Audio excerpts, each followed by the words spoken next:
আসসালামু আলাইকুম সবাইকে। শুভ সকাল। আশা করি সবাই ভালো আছেন। আমরাও আলহামদুলিল্লাহ ভালো আছি।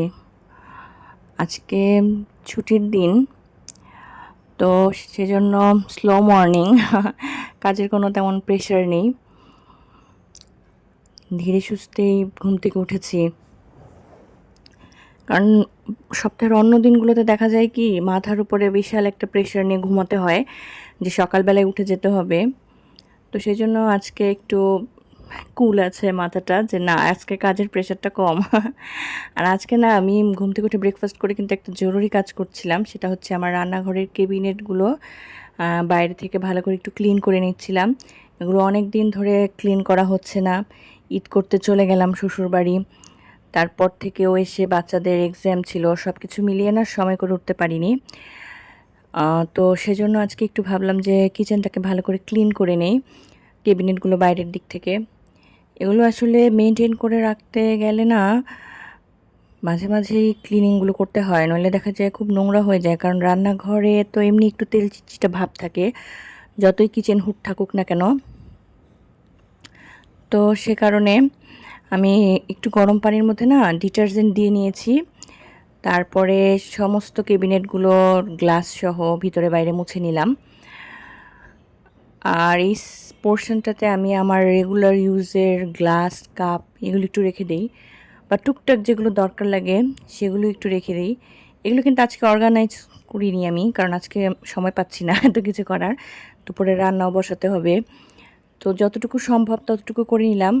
হয়তো পরের উইকেন্ডে আমি আবার পুরোটা ক্লিন করব, মানে সব কিছু নামিয়ে তারপর ভিতরের জিনিসগুলো অর্গানাইজ করে ক্লিন করে ফেলবো।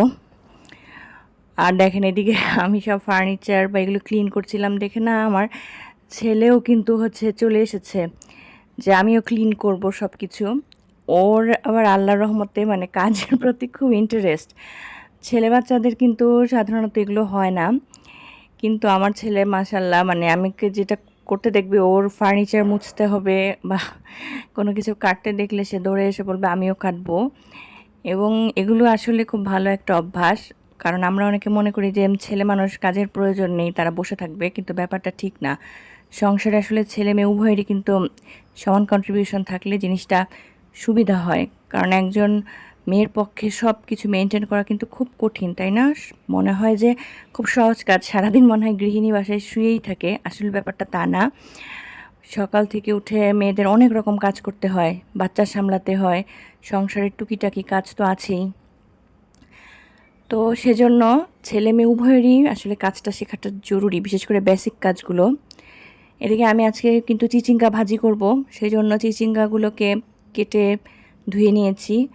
আর এখন হালকা একটু মশলা দিয়ে চিচিঙ্গাটা কষিয়ে নিব। মশলা বলতে ভাজিতে আমি তেমন কিছুই দিই না, শুধু পেঁয়াজ কাঁচামরিচ আর সামান্য হলুদ।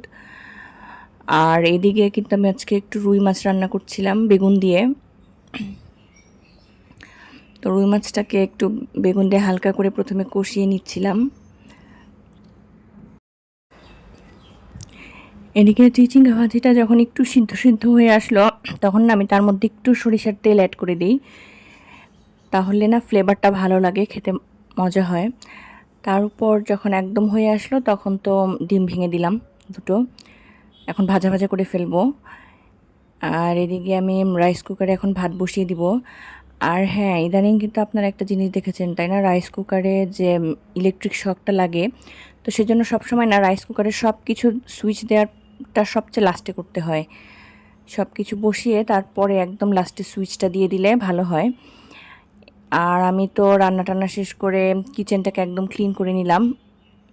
রান্না শেষেও কিন্তু কিচেনটাকে ক্লিন করতে কিন্তু বেশ সময় লাগে, কারণ চারিদিকে তেল চিটচিটে ছড়িয়ে ছিটিয়ে যায়। তো সেই জন্য ফ্লোর টোর মুছে একদম সেলফগুলো মুছে তারপরে রান্নাঘরটাকে ক্লিন করে ফেললাম।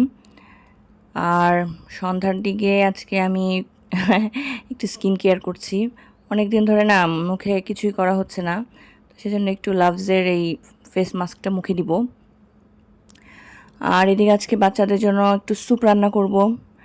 সেজন্য আমি একটা ম্যাগি স্যুপের প্যাকেট নিয়ে নিয়েছি, কর্নফ্লাওয়ার, গোলমরিচের গুঁড়ো আর সস অ্যাড করব। তার মধ্যে আমি কিন্তু আবার এটার মধ্যে দুটো ডিম ভেঙে দিয়েছিলাম। আর এটার মধ্যে না মাশরুম থাকলে একটু মাশরুম দিলে খুব ভালো হতো, কিন্তু আমার ঘরে এই মুহূর্তে মাশরুমটা নেই। তো সব কিছু মিলিয়ে রান্না করে ফেললাম। আমার বাচ্চারা স্যুপটা খেতে খুব পছন্দ করে, তো এখন দুজনকে সার্ভ করে দিলাম যে তোমরা খাও।